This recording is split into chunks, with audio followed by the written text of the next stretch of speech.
Hola, yo soy Dr. Pau. Yo soy Dr. Kiki y esto es A Cerebrito. Quitao. Hello, hello. Hi. Llevamos media hora hablando, pero bueno. Me encanta como si empezáramos a hablar ese día y llevamos ya como media hora hablando y más todo lo que chateamos por WhatsApp esta mañana. Buenas a todos, bienvenidos a un nuevo episodio de A Cerebrito. Quitao, welcome back. Quitao. El tema de hoy está chulo. El tema de hoy es un tema que es muy importante tocar porque es relevante. Consulta, viene la mayoría de las veces Kicks ya diagnosticado, y yo precisamente te comentaba que lo veía también mucho acompañado de un sinnúmero de diagnósticos adicionales.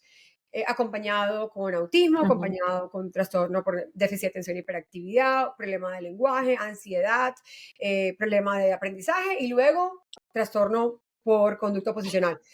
Y entonces siempre me queda el sinsabor que cuando veo esa cantidad de cócteles de diagnósticos, usualmente siento que el niño muy seguramente no tiene el diagnóstico, y más bien es que lo que estamos viendo en cuanto a su conducta, que no se pudo realmente visualizar, identificar por qué esta conducta está pasando, es simplemente como una manifestación y como el resultado de un comportamiento asociado con alguno de estos otros trastornos. Y vamos a hablar un poquito como que let's dive deep en lo que es el diagnóstico, por qué es tan, creo yo, tan grave el diagnóstico cuando se da, porque como clínicos, para los que lo den, hay que tener mucho cuidado, porque ¿qué significa que veamos esto Lo que implica? Exacto, por la implicación. Sobre todo porque ¿dónde trazamos la línea entre lo que es el comportamiento normativo de acuerdo a la edad y lo que esperamos ver en un niño de 5 años, que me han llegado diagnosticados de 5 o 6 años ya con ese trastorno, que me parece una locura, y también verlo en adolescentes sin tener en consideración todos los cambios que atravesamos, tanto socioemocionales como hormonales, durante la pubertad? Y que creo que eso termina afectando la habilidad que tenemos como clínicos, pero también como padres, de poder al final darle la intervención apropiada y adecuada y más efectiva a estos niños, Sí. porque están como enmascarados detrás de este trastorno que les da como un label, Sí. como un... Sí. Yo creo que, o sea, de lo que estamos hablando, para dar un poco de preámbulo, pero veníamos teniendo una conversación porque queríamos confirmar, yo estaba segura que sí, pero estábamos en la misma página en cuanto a este diagnóstico, porque aunque no lo crean, no todos los neuropsicólogos son iguales o están cortados con el mismo cuchillo. O sea, nosotros nos entrenamos en el mismo lugar y creo que la mayoría de los neuropsicólogos piensan como Pau y yo, pero queríamos, ¿verdad?, ver en dónde coincidíamos y en todo. ¿Y por qué? ¿Y por qué pensábamos? Exacto, y justificarlo, que yo no creo que es algo que me hace a mí diferente o especial, yo creo que de verdad es lo correcto. Pero Sí. el trastorno oposicionista o desafiante, ODD, Oppositional Defiant Disorder, en inglés, es un diagnóstico que está en el DSM, el Diagnostic and Statistical Manual. Y como estaba diciendo Pau, muchas veces llegan a nuestra consulta estos niños y adolescentes con este diagnóstico preexistente, o sea, by history, por historial. Sí, alguien más se lo dio. Exacto, otro especialista pues lo diagnosticó. El diagnóstico requiere, ¿verdad? Tiene cierta criteria que incluye tantrums, berrinches, rabietas frecuentes, discutir constantemente con autoridades, eso es bien específico, padres, maestros, coach, desafiar las reglas y rechazar siempre las instrucciones, que esa reacción es no quiero. Es como si tuvieran los guantes puestos. Sí. Deliberadamente, o tener como este flavor, este sabor de molestar a los demás a propósito, y con un poquito de ¿verdad? Con motivación. De intención. Sí. Ser rencoroso, un poco vengativo, poca tolerancia a la frustración, no querer hacer lo que le dicen, una responsabilidad, y eso pues obviamente causa que puedan tener dificultades sociales o manteniendo amistades. Obviamente todo esto junto tiene que afectar el funcionamiento del niño. Claro. Pero cuando yo leo esta retragila, como decimos en Puerto Rico, de cosas y de conductas, mi pregunta no es, eso es ODD, mi pregunta es, ¿qué está pasando? Claro, ¿Qué total, más está pasando? total. ¿Qué más, qué otro diagnóstico puede ocurrir o puede explicar todos estos síntomas? Entonces yo creo que Muchas veces no incluyendo, es diagnóstico, muchas veces puede ser que qué aspecto en el contexto del niño, en su diario vivir, puede estar exacto, sucediendo que esté llevando a que el niño reaccione de esta manera, ¿no? A veces correcto, ajá, pensamos desde el punto de vista como clínico en que todo es tiene que haber una patología, pero en verdad no necesariamente tiene que haber un diagnóstico, como habíamos hablado ahorita, puede inclusive ser como nosotros estamos llevando la crianza como padres, puede ser cómo estamos comunicando las expectativas de la conducta, si estamos siendo eficientes en establecer límites desde una ujú, temprana edad, si hemos dejado que ciertas conductas ganen cancha, como decimos en Colombia, es decir, que no exacto, las abordamos a tiempo y ya cuando vienes a ver el niño ya es un adolescente y se te sale de las manos. ujú, Adivina por qué, es porque no tuvo límites desde chiquito, no tuvo reglas desde chiquito. claro, Y esto no claro, es para decir papá o mamá no hicieron un buen trabajo, al contrario, creo que muchas veces, y vamos a hablarlo un poco más adelante, pero muchas veces tiene mucho que ver inclusive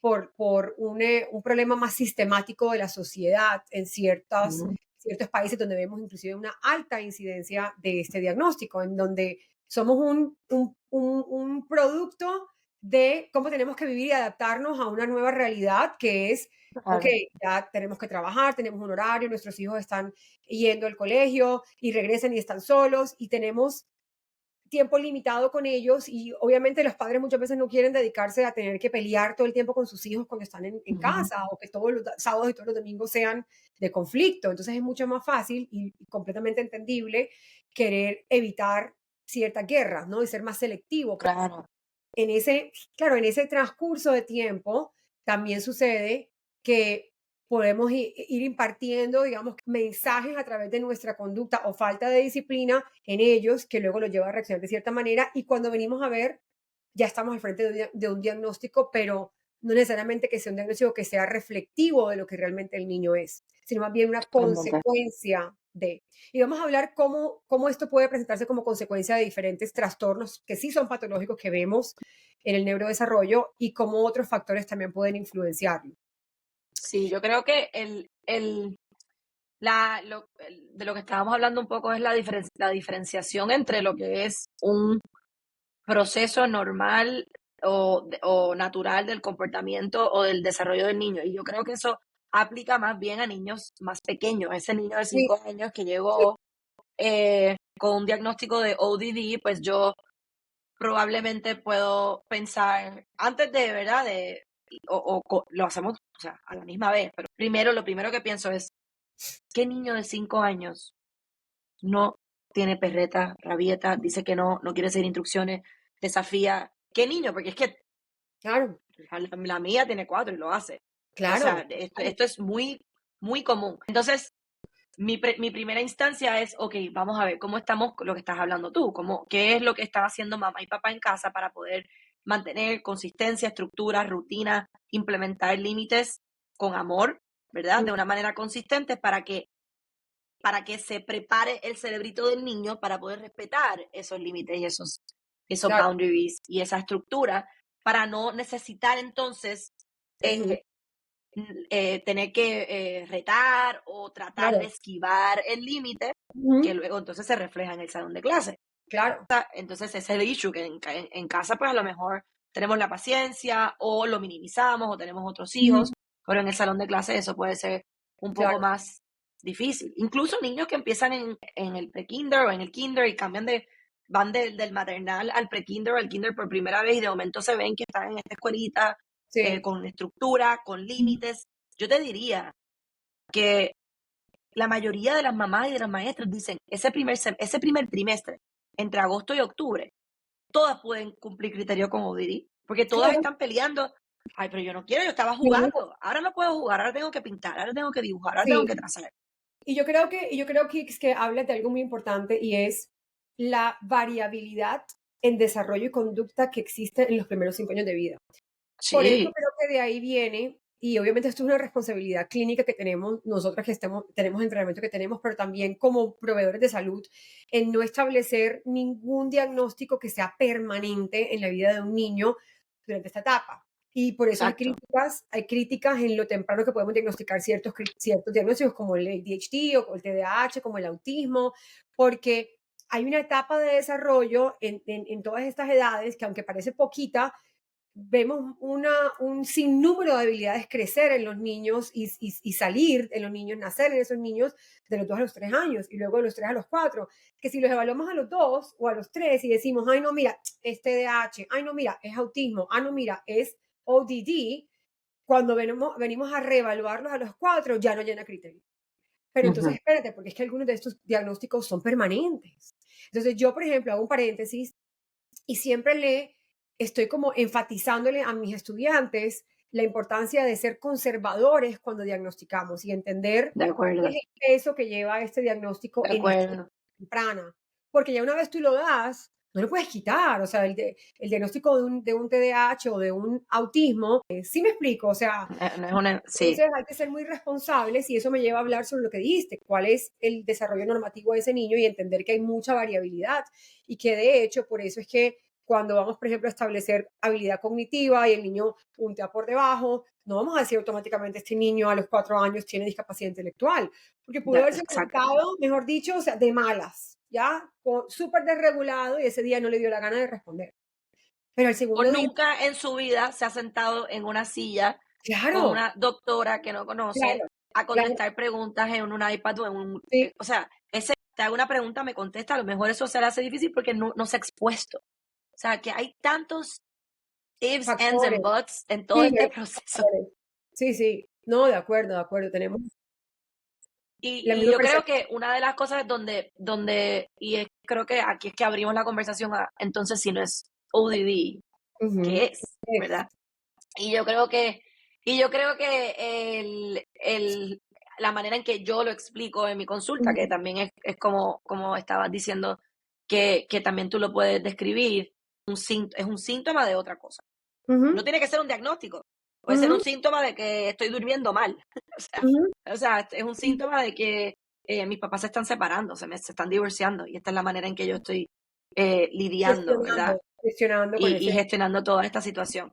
Así que siempre que llegan con ese diagnóstico y si nos están escuchando y esto es un diagnóstico que se sienten, si eres un especialista y lo das, o sea, no quiero apuntar dedos, no quiero hacer sentir mal a nadie, pero en mi oficina...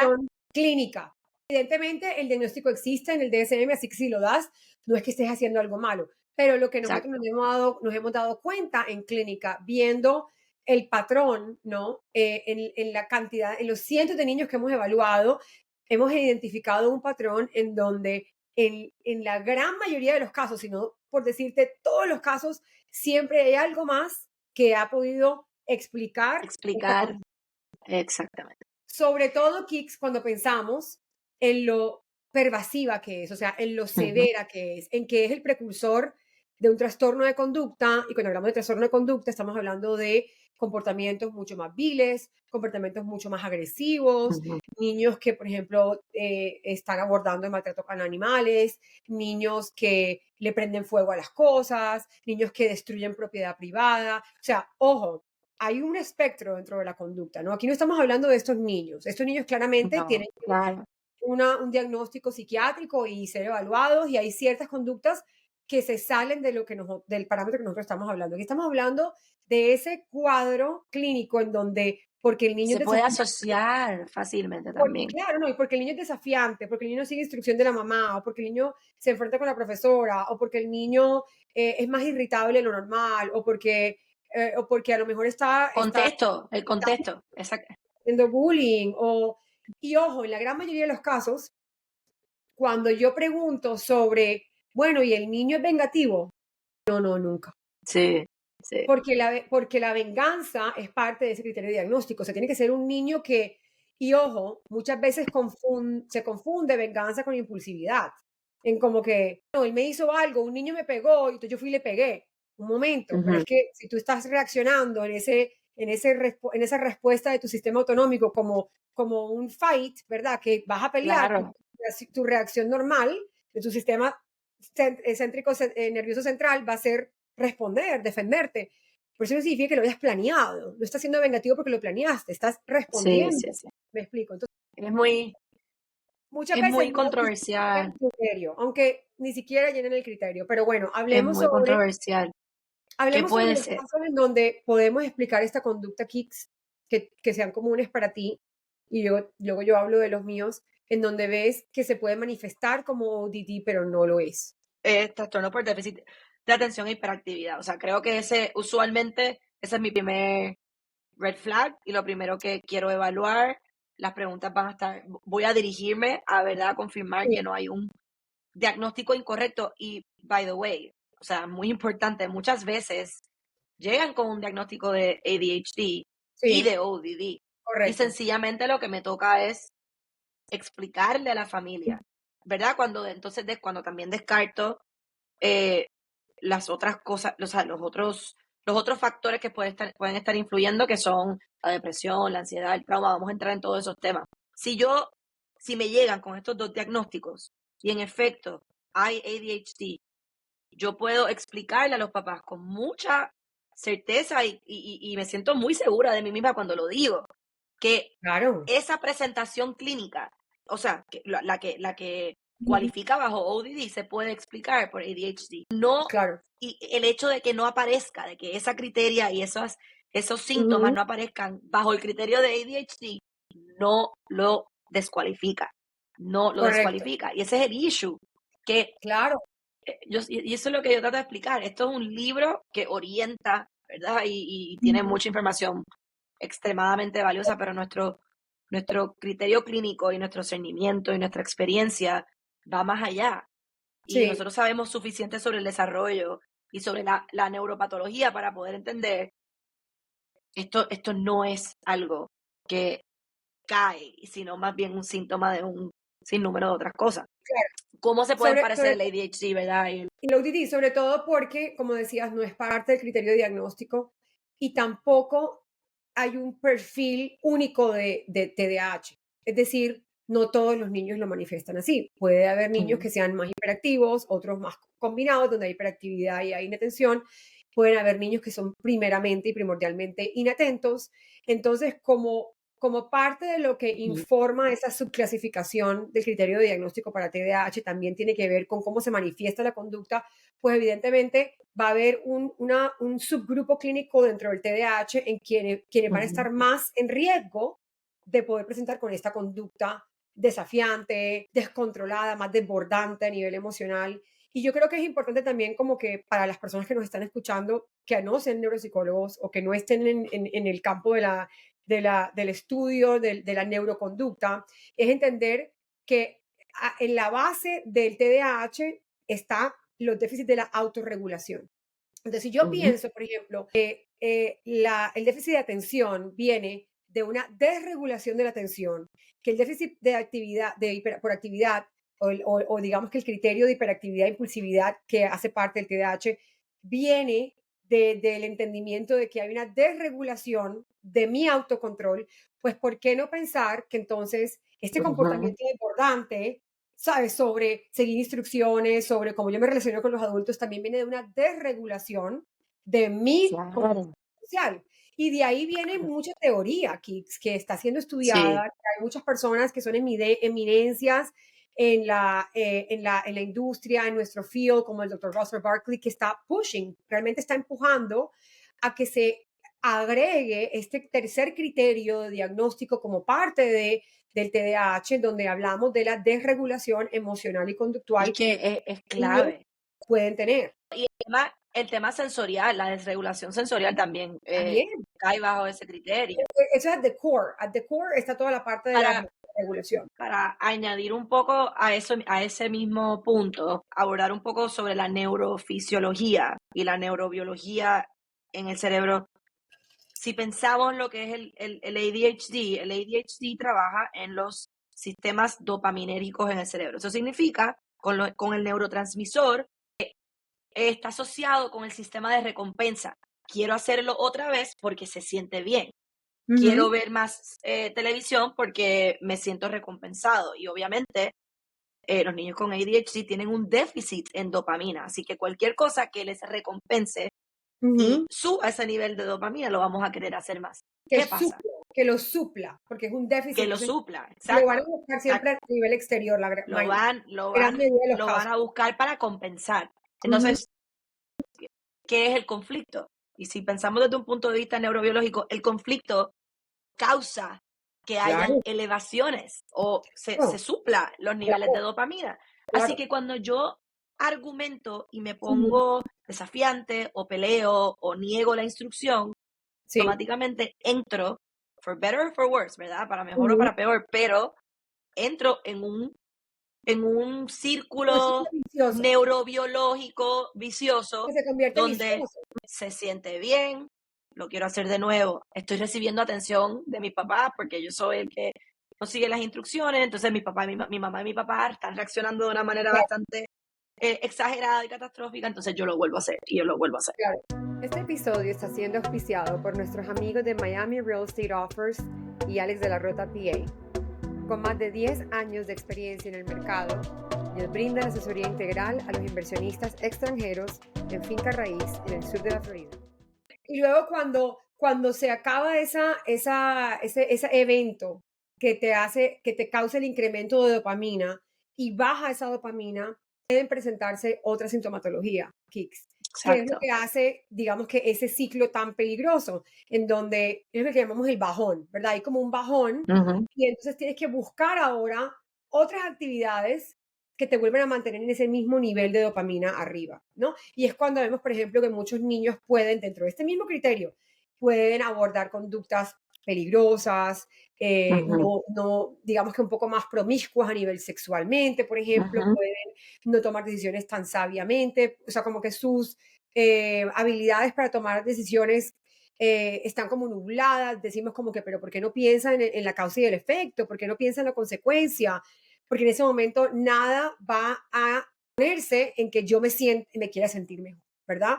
Y entonces abordando conductas peligrosas, conductas más riesgosas, nos escapamos, nos montamos en un carro con amigos a toda velocidad y no nos ponemos el cinturón porque porque esa adrenalina también va subiendo y eso también ayuda y va de la mano de todos estos caminos dopaminérgicos y vuelvo otra vez en ese ciclo, ¿verdad? Aparte, cuando le estabas explicando, me acordé de un caso en donde el padre como que describía la conducta del hijo como que él vive en el conflicto.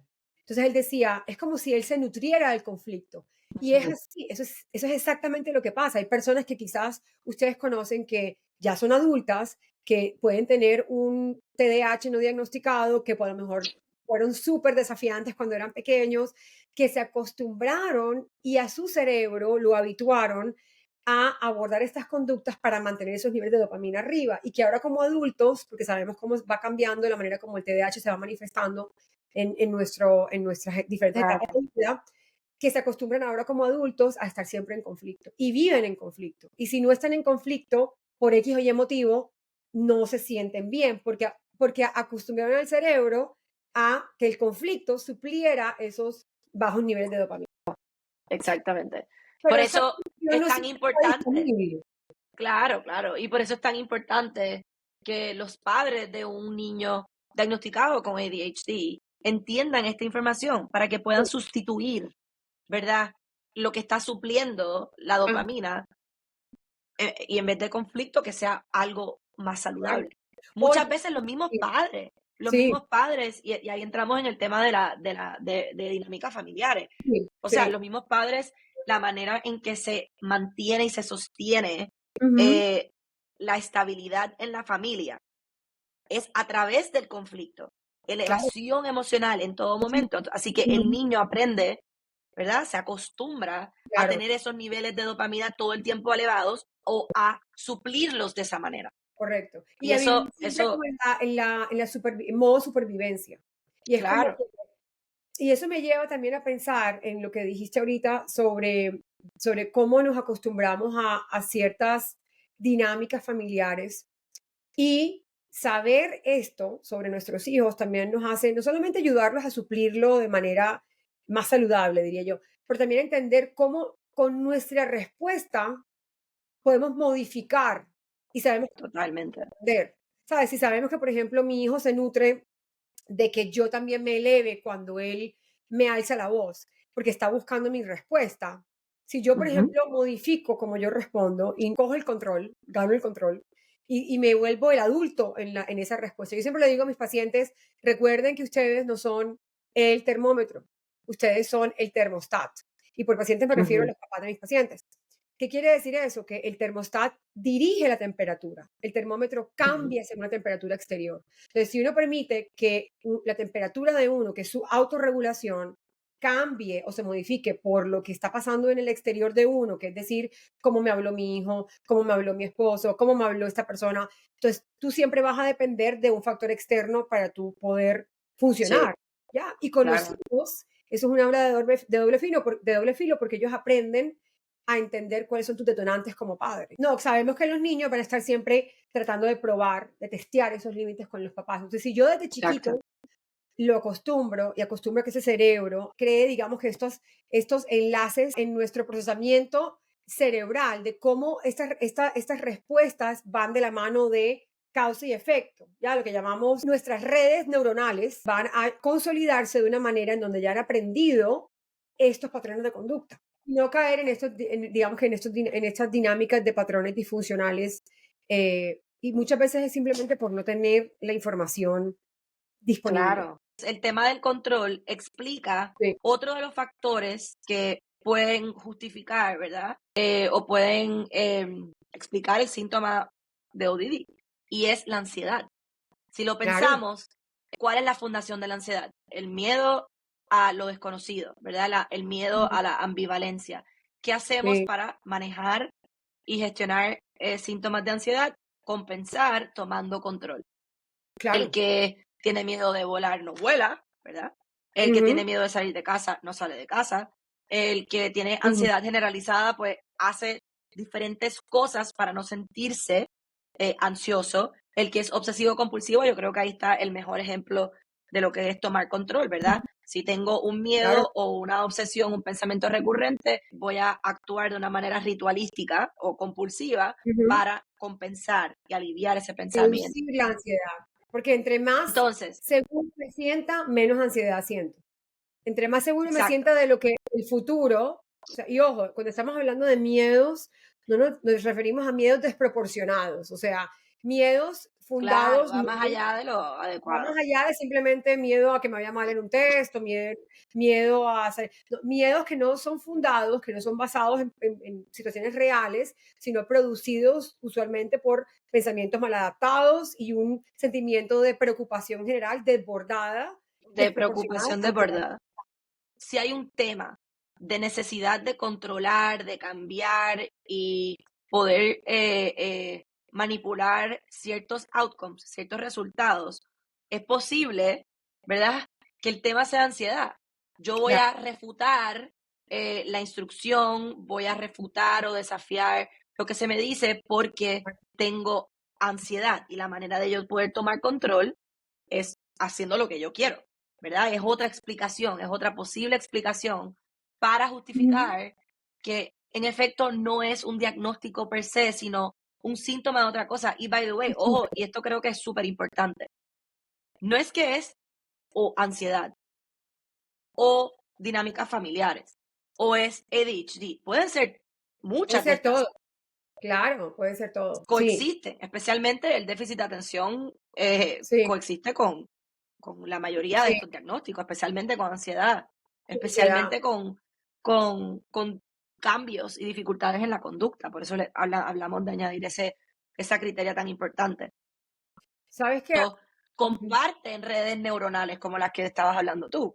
La ansiedad sí, comparte redes neuronales, igual que la depresión. ¿Por qué? Porque me también, hace sentir mejor. claro, Así que exacto. si el conflicto, por cualquier razón, sea aprendida o sea Ujú, intrínseca, me hace sentir mejor, lo voy a ujú. hacer más.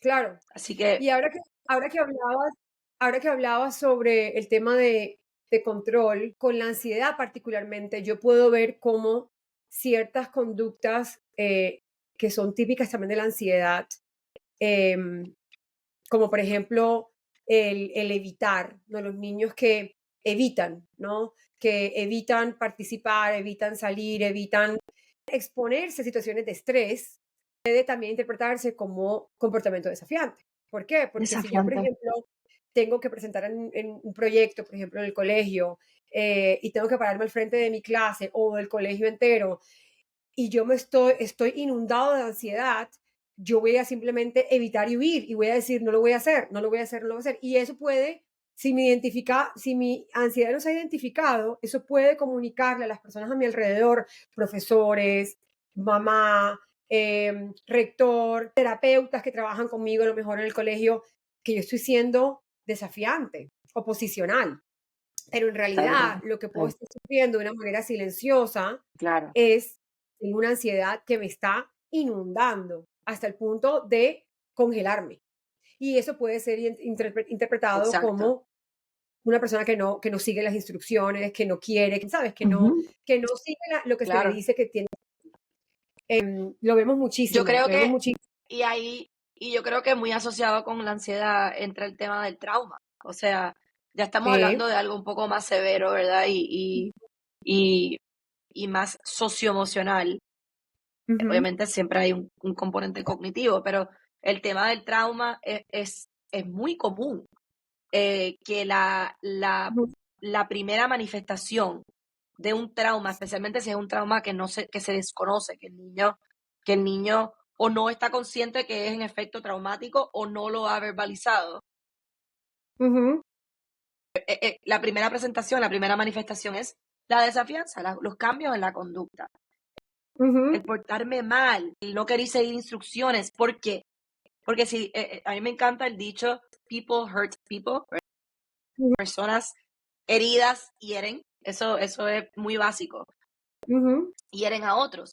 Las personas que han sido sujetos a traumas, sea recurrente o sea de primera, crean una ujú, barrera, ¿verdad? Estamos aquí entrando esto es un poco más emocional y más dinámico, pero si yo toda la vida me he expuesto a que me traten mal, que abusen de mí de cualquier manera, o que se me ujú, ignore, o que no se ujú. me dé la atención que yo necesito, yo creo una barrera para protegerme para que Claro, eso no me ocurre. ¿Y qué hago? ¿Cuál es esa barrera? Pues tratar mal a los demás, desafiar. desafiar. Así que esa es una de las primeras Molestar de una manera molestar. deliberada, porque he aprendido y he normalizado hasta cierto punto que esa es la manera como me relaciono con los otros. Y eso es lo que, Claro, bueno, otra vez a todos estos, estos canales dopaminérgicos. Y eso es como también llego yo a sentirme, he aprendido que me siento bien. O sea, fíjate exacto, cómo es de peligroso ciertas conductas como pueden ser peligrosas si se empiezan desde una claro, temprana edad y como situaciones cien también por cuando ciento se abordan también pueden cambiar, ¿no? Completamente el funcionamiento de un niño.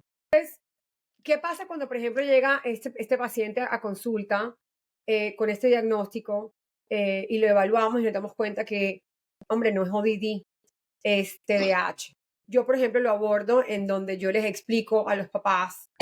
Sabes que no es ODD y la razón por la cual no es ODD es porque yo puedo explicar todas estas conductas en el contexto de TDAH y en el contexto de lo que sabemos que el TDAH puede causar en ciertos porcentaje de los niños con TDAH.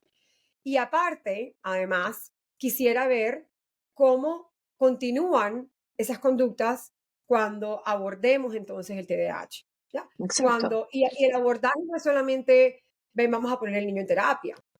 El abordaje también es de una manera 360, o sea, una manera muy integral. O sea, ¿qué es lo que está contribuyendo? Porque puede el niño tener TDAH también, que como tú dijiste, pero a lo mejor también pueden ser otros abordajes de otra manera, como los padres pueden estar en casa manejando situaciones y todo sea un contribuyente de un todo. Entonces, si yo, por Exacto. ejemplo, modifico cómo te estás relacionando con tu hijo, tu hija, si yo modifico que tú también aprendas como padre, porque no es algo con lo que nacemos, hay que aprenderlo, aprendas a conocer cuáles son sus detonantes, aprendas a conocer cuáles son las maneras de responder que están validadas para reducir o desescalar situaciones y eventos para que las situaciones no salgan de control, para ayudar a tu Ujú. hijo a esa autorregulación. Si yo Claro. implemento todo esto, si entramos en terapia conductual para hablar sobre la autorregulación con el niño, si yo hago esto y estos síntomas bajan o desaparecen, entonces, oh la, no estábamos al frente de ODD, ¿ya? Y usualmente siempre lo quito. O sea, yo remuevo el ODD, o sea, yo no, porque me parece que, sobre todo con los niños pequeños que vienen ya diagnosticados, me parece que es El un estigma es horrible, muy fuerte, crea un es estigma fuerte. y le enfoca en la responsabilidad al niño. Como quien dice, ese niño vino defectuoso de fábrica. O sea, hay un Exacto. problema con el niño. Y no, el Y problema eso, y ese no es el niño. afecta, y ese estigma afecta su autoestima, la manera en que lo perciben los maestros, la manera en que lo perciben los padres. O sea, cómo es posible que yo pueda describir, vamos a hablar claro, hay temperamentos y hay temperamentos, hay personalidades. Claro. Naturalmente Sí, venimos con un chip que nos hace más predispuestos a reaccionar más rápidamente, a ser más sí, sí, impulsivos, a ser más sí, asertivos o más agresivos en nuestra comunicación. ¿Cómo yo me voy? Yo siento que es como si estamos resignándonos al niño.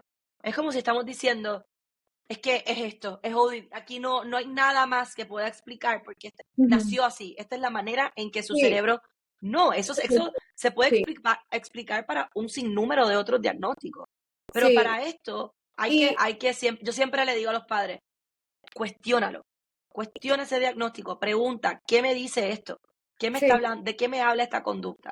sí. Y también creo que cuando hablamos de como que cómo lo abordamos como papás, también preguntarnos si esto no es ODD y yo encasillo a mi hijo con ODD, estoy también privándolo de que reciba la intervención apropiada, adecuada y correcta. Claro, Porque ya claro. automáticamente es como que estamos perdiendo la esperanza en que el niño pueda cambiar. Es como decir, este es quien el niño es y siempre va a ser así. Y entonces ya el Sí. niño es desafiante y todo lo explicamos con que el niño es desafiante. Inclusive hasta, creo que con los papás como que se internalizan ese diagnóstico y empiezan como a justificar las conductas porque el niño es desafiante. Y ya esperan, y ya esperan conductas desafiantes. Entonces se convierte en este self-fulfilling prophecy, ¿verdad? Yo ya casi que la manera en que yo me le acerco a mi hijo o yo trato de intervenir o ayudarlo va a ser específica o Sí, probablemente a la defensiva, porque estoy esperando que mi hijo esté a la defensiva. correcto. Entonces yo siempre digo, si queremos remediar eso, lo opuesto es lo que debe ocurrir. Amor, o sea, amor. Límites, 100%. Límites, estructura, Ujú, consistencia con amor. Hoy mismo justo estaba explicando que naturalmente por el diagnóstico de TDAH, o sea, que tiene este paciente, que es correcto y se trata para eso, automáticamente debemos estar preparados para que la mayoría de las veces haya un una reacción automática ujú, impulsiva, ujú, pero ujú, no vamos a castigar esa claro, primera o esa segunda, vamos a darle la oportunidad o sea, piensa, o sea, sí, ya reaccionaste, ya contestaste, ya dijiste lo que sabemos que podías decir de otra manera. Si yo sí, rápido me elevo, me pongo yo los guantes, entonces se convierte, ya estoy nutriendo, como quien dice, esa ujú, necesidad de entrar en un conflicto. Si yo bajo y le ujú, nutro amor y le digo, piensa, ¿verdad? ujú, Piensa en las consecuencias, ¿verdad? La remoción de un privilegio. Si usas el lenguaje que hemos hablado, que nos apropiado, vamos a ujú. sustituirlo por otro. Vamos a usar la compensación positiva, el refuerzo positivo, pero es difícil, yo soy mamá, es muy difícil tener este Claro, pensamiento claro. constante, o sea, uno muchas veces está en autopilot y Sí, nuestros días son complicados, tenemos nuestros propios, o sea, issues emocionales y cargamos ujú, nuestra sí, maleta, pero es importante que lo tengamos presente para sí. nosotros poder cambiar en la manera en que percibimos a estos niños para poder tratarlos de una mejor manera. Y sabes que dijiste algo muy importante y es como que el amor esté en la base de la interacción con ellos y creo que eso también viene de entender que no es un trastorno, hablando específicamente del TDAH, pero cómo se manifiesta y es si nosotros podemos conceptualizar que el TDAH no es un trastorno conductual, es decir, no es un trastorno que sucede simplemente porque el niño tenga una conducta de no prestar atención, de ser hiperactivo, porque lo decida, ¿no? Porque muchas veces Ajá. correctamente pensamos que es algo que el niño puede controlar. Si nosotros Ujú. entendemos y lo conceptualizamos como un trastorno que viene de una desregulación neuroquímica sobre la cual el niño no tiene control, pero que sí puede ser muchas veces favorecida o impactada por su entorno, es decir, cómo vive, diferentes procesos, por ejemplo, de su estructura, de su disciplina, cuánto duerme, cómo se alimenta, cuánto ejercicio hace. Si entendemos que no tiene control, podemos ser más compasivos cuando vamos a reaccionar y no vemos esas conductas como desafiantes, ya le cambiamos como, sino más bien como mi hijo está pasando por un momento difícil, o sea, nos Ujú. ponemos en los zapatos de los niños y empezamos a pensar, espérame, si yo me siento así como me siento cargado, me siento abrumado, me siento, sabes, como que desregulado también como papá, porque muchas veces pues Sí. nos nutrimos de esas interacciones alrededor nuestra, cómo se está sintiendo ese niño. Pero tenemos que cambiar el chip y no verlo desde ese niño me está haciendo algo a mí. O sea, me quiere molestar, me está desafiante conmigo, me está sacando la, Claro. está llevando al límite, sino voy a entenderlo desde mi hijo está experimentando eso y no somos, no es él en contra mía, somos los Ujú. dos, ¿verdad? Como un equipo en contra de esta desregulación que es subyacente. Yo ¿Sí me yo siempre entiendes? le digo a los papás, o sea, trata de ponerte de moto cada vez que estás a punto de perder la cabeza. No es que no quiere, es que no puede. Es Puede. que no quiere, no es que no puede. Porque eso cambia, yo creo que todo el tema. Nada, para cerrar, ajá. Una última consideración que también he visto bastante pasar y es el tema del lenguaje. Y como Ujú. muchas veces Los he visto chiquitos. casos, sobre todo de los niños más pequeños, que vienen ya diagnosticados, Sí. tipo 4 años me han llegado, que me parece increíble. eh, y muchas veces es el resultado de no haber recibido primeramente un diagnóstico de lenguaje por un terapista de lenguaje, un fonoaudiólogo, en donde pueda identificar si hay un retraso, sobre todo en el lenguaje expresivo y receptivo, que puede muchas veces enmascararse como una negación a responder, a seguir instrucciones, a poder cumplir ciertas reglas, pero que tiene una base más de no las estoy entendiendo, o no puedo realmente responder a esa petición porque no puedo Ujú. procesar bien lo que me estás Sí, eso es pidiendo. clave. Entonces, a los que nos están escuchando, si también están considerando esto como un diagnóstico en sus hijos, primeramente, para cerrar, Evaluemos el lenguaje. evaluar lenguaje, evaluar si tiene criterio para TDAH y qué tipo, evaluar si hay alguna posible, un posible indicio de que haya trauma en la vida de este niño, evaluar si hay ansiedad y evaluar cómo está la dinámica familiar y evaluar si a lo mejor es un conjunto de todos estos factores o algunos de estos factores y si eres un proveedor de salud como nosotros, eres un clínico y estás en la clínica, evaluar si realmente el niño llena criterio para algo de esto antes de pues impartir un diagnóstico de ODD. Eso creo que es como el De acuerdo. mensaje, sí, como el Sí. mensaje más importante de este episodio. Así que bueno, como siempre, queremos agradecerles a todos por su sintonía. Esperamos que este ha sido un episodio muy enriquecedor y que contribuya a su desarrollo clínico. Si ustedes están en el área de la salud o padres, abuelos, profesores, Adiestramiento. sí, que a lo mejor les sirve para entender un poco mejor a esos niños que estén bajo su cuidado o a su cargo o a su alrededor. Muchísimas gracias y nos vemos en un próximo episodio de A Cerebrito Quitao. Quitado, Quitado. Chao, chao.